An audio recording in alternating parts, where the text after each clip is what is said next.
No one tells you that aging isn't scary because of dying. It's scary because of still being here, still breathing, still feeling everything, but not knowing what to do with it anymore. Have you noticed how fear changes shape as we grow older? It used to be loud, the fear of failure, of not being enough. Now it's quiet, almost polite. It comes at night when the house is silent and asks softly, what if my body stops working? What if I lose the people I love? What if I fade away before I'm ready? And the strange thing is, the world calls this wisdom. But inside, it doesn't always feel wise. It feels like standing on the edge of something vast and invisible. Life on one side, mystery on the other. No one prepared us for this part of the journey. They taught us how to save for retirement, how to keep the body healthy, but not how to face the trembling inside the soul. So we hide it, we smile, we say, I'm fine, even when the silence feels too heavy to bear. But what if fear was never here to destroy you? What if it's here to awaken you, to remind you that even now there is something sacred waiting inside the uncertainty? In this video, we'll explore why fear often deepens after 60, and why that might actually be a sign of spiritual growth, not decline. By the end, you may see that fear was never your enemy. It was your oldest companion, guiding you toward peace. The quiet visitor. When fear knocks softly at the door, there's a moment in aging that no one prepares you for. Not the wrinkles, not the aches, not the slowing of days, but the quiet fear that visits in the middle of the night. It doesn't storm in. It knocks softly, just enough to wake you. You lie there, staring at the ceiling, feeling your heart beat a little too loud, wondering, will I still matter when my body slows down? Will anyone remember me when I'm gone? What if tomorrow never comes? No one really talks about this part of getting older. We celebrate longevity, wisdom, aging gracefully, but we rarely speak of the tremor that lives beneath the calm. The fear of losing the people we love, the fear of becoming invisible, the fear of reaching the end and realizing we missed something essential. Sometimes fear shows up as restlessness. You can't sleep, you replay old mistakes, you scroll through photos of faces that once filled your life. Other times it hides behind small worries, forgetting where you left your keys, a strange pain in the back, the silence after a phone stops ringing. It's not always dramatic. Most days it's just there, quiet, watching. But here's the thing, fear only visits what still matters. It doesn't come to destroy you. It comes to remind you that you still care. You care about being loved. You care about being remembered. You care about the preciousness of time. I once spoke with a woman named Ellen, 73, widowed for 5 years. Every night she said she felt a pulse of panic just before bed. I'm not afraid of dying, she told me. I'm afraid of disappearing. So instead of running from it, she began a small ritual. Each night before sleep, she whispered 3 things she was grateful for: a sunset, a phone call, a laugh with a stranger. She said that over time, the fear didn't vanish, but it softened. It's still here, she smiled, but now it sits beside me, not on top of me. That's the quiet miracle. When you stop fighting fear, it loses its sharp edges. You start to see it for what it really is, a messenger of love in disguise. Because the truth is, fear is not your enemy. It's your oldest teacher, the one who shows up uninvited, but always carries a lesson about what still matters most. In this journey, we won't try to erase fear or silence it. Instead, we'll learn to sit with it, to listen, to breathe, to let it tell us what our hearts are still holding on to. And when we do, something begins to shift. The fear that once felt heavy becomes a doorway, a gentle invitation toward understanding. In the next part, we'll step through that doorway to uncover where fear truly comes from and why it often grows stronger as we age. 2. The hidden roots of fear, where it really comes from. Fear in our later years often wears disguises. It looks like worry about health, money, or death, but beneath it all, what it truly fears is losing control. When we're young, control gives us identity. We plan, we achieve, we build families, careers, legacies. But aging begins to whisper a truth the ego doesn't want to hear. You were never fully in control. And that realization feels like a small death. The death of who we thought we were. Carl Jung once said that the first half of life is about building the ego, and the second half is about letting it go. That's why fear deepens after 60. The mask you wore for decades, parent, worker, provider, slowly starts to fall away. And beneath that mask, something vaster begins to awaken. The self, the part of you that is timeless, spacious, free. But to the ego, that freedom feels like extinction. It doesn't understand that the unraveling is not the end. It's the beginning. I remember speaking with Richard, a retired engineer. He had worked 40 years without pause. The day after retirement, he woke up and realized there was nowhere he had to be. And instead of peace, he felt panic. He told me, "I don't miss the work, I miss being needed." For months he tried to fill the void, volunteering, traveling, staying busy. But nothing quieted the restlessness. Until one morning he admitted what was really underneath.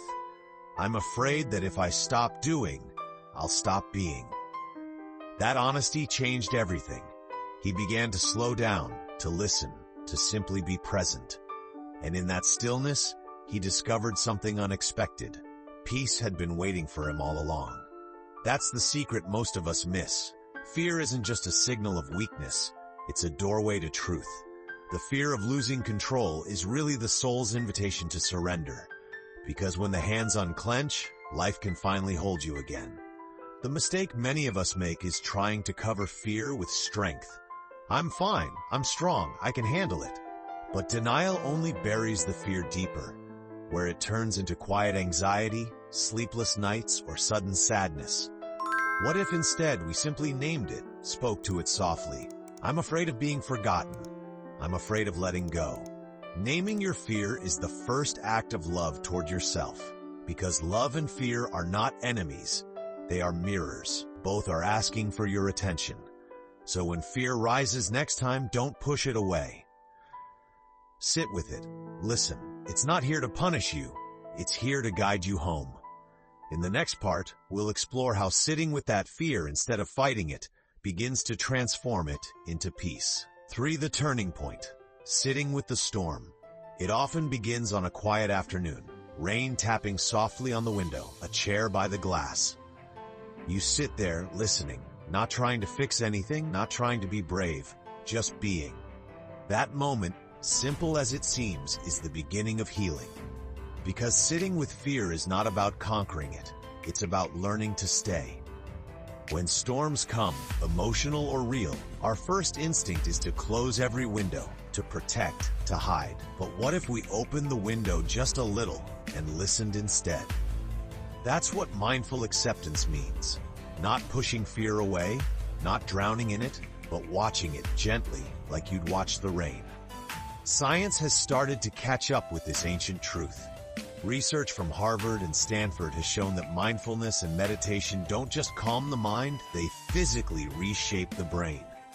Practicing mindful presence reduces anxiety, increases serotonin and dopamine, and activates areas linked to compassion and emotional balance. In other words, acceptance changes you, not by force, but by softening. I once met a woman named Margaret. She was 76 and had recently lost her husband of 50 years. For months, she filled her days with activity, gardening, volunteering, rearranging the house, anything to escape the ache that followed her like a shadow. But the sadness always found her again at night. Finally, one morning, she stopped running. She sat by the window, cup of tea in hand, and whispered, "Okay, sadness, what do you need to tell me?" For 10 minutes every day, she made space for her grief, listened to it, breathed with it, even cried with it. And slowly something shifted. She told me, the sadness didn't disappear, it just stopped screaming. Now when she sits by that same window, she says the silence feels full, not empty. That's the quiet turning point, when you stop fighting what hurts and start welcoming it. Because emotions are like waves. The more you resist, the higher they rise. But when you allow them to wash through you, they lose their power to drown you. So next time fear comes, don't rush to fix it, distract it, or explain it away. Pour a cup of tea. Sit by the window, breathe, listen. Because every fear carries a message, and every tear holds a kind of wisdom. What if every fear you face is not a punishment, but a doorway to grace? In the next part, we'll explore what happens after the storm, when acceptance begins to open into peace, and fear transforms into something sacred. 4. The quiet courage, transforming fear into faith. There comes a moment after the storm when the air feels different. The fear is still there, but softer now. Like an old friend sitting quietly beside you, no longer demanding, no longer loud. This is the turning from anxiety to acceptance. It doesn't happen all at once. It happens in small, almost invisible ways. The day you stop needing all the answers, the moment you realize you don't have to control everything to feel safe. When you stop trying to hold life together, you begin to trust that life knows how to hold you. Carl Jung once said, "Wholeness is not achieved by cutting off a part of one's being, but by integrating the opposites." We spend so much of our lives trying to cut away what feels uncomfortable, fear, doubt, pain, but true peace begins when we let them belong. When we let fear sit beside faith, when we allow fragility to live beside strength. There is a quiet kind of courage in that, not the kind that shouts or conquers, but the kind that breathes through uncertainty and says, "I will stay." I once met a man named Thomas, 70 years old, recently widowed. He told me, "I used to fear dying every night. I'd lie awake thinking of everything unfinished." Then one day, instead of fighting the fear, he picked up a paintbrush, something he hadn't touched since he was a boy. At first, he said, his hands trembled, but the more he painted, the quieter his mind became. He began painting not to escape death, but to celebrate life. Every brushstroke, a prayer of gratitude. One evening, he looked at his half-finished canvas and smiled. "I don't paint to live forever," he said. "I paint to live fully while I'm still here." That's what happens when fear transforms into faith. It's not about blind optimism. It's about trust, a deep, wordless knowing that even in uncertainty, there is meaning. The greatest mistake many of us make is trying to defeat fear, as if peace is a prize we win through strength. But peace isn't won, it's received the moment we stop resisting what is. Acceptance isn't giving up, it's giving in to life, to its seasons, its changes, its imperfections. It's realizing that the cracks in us don't mean we're broken, they mean the light has a way to enter. And when that light finally comes through, we begin to see that fear was never darkness after all, just the shadow of our own awakening. In the next part, we'll step into that light to explore how acceptance ripens into peace and how, in the end, fear itself becomes grace. 5. The peace beyond fear, living fully, loving deeply. It's early morning. The rain has stopped. Light slips gently through the curtains, landing on a face lined with time, but calm, soft, and alive. You lift a cup of tea to your lips. The air is still, and for the first time in a long while, you don't feel the need to fix anything. This, right here, is peace. Not the kind that comes from having no fear, but the kind that grows when you stop fighting it. You've learned that fear was never the enemy. It was the quiet reminder of how deeply you care, how much you still love, how alive you still are. Peace, you realize, isn't the absence of storms, it's learning to dance in the rain. When we finally make peace with the truth that everything changes, our bodies, our roles, our days, something beautiful happens. The heart opens. Each breath becomes more tender, more precious. As one poet once said, when you make peace with impermanence, every breath becomes a prayer. And perhaps that's what aging gracefully truly means. Not clinging to what was, but blessing what is. Not fearing what's to come, but trusting that love will meet us there too. I think of Thomas again, the man who began painting after losing his wife. Months after our last talk, he sent me a photo, A sunrise painted in soft golds and blues, and beneath it a single line, "For her. For every morning I still get to wake up." That's what love beyond fear looks like. A quiet gratitude that life, even now, still wants to be lived. So if you're watching this, and the nights still feel long, and the fears still whisper, remember this. Peace doesn't mean perfection. It means presence. It means loving what's here, fragile, fleeting, but real. Because when you stop running from fear, you discover something extraordinary waiting underneath it. Tenderness, the kind that makes you hold a hand longer, forgive a little faster, and see beauty in the smallest, simplest things. If this message touched something in you, share it with someone who might need comfort today.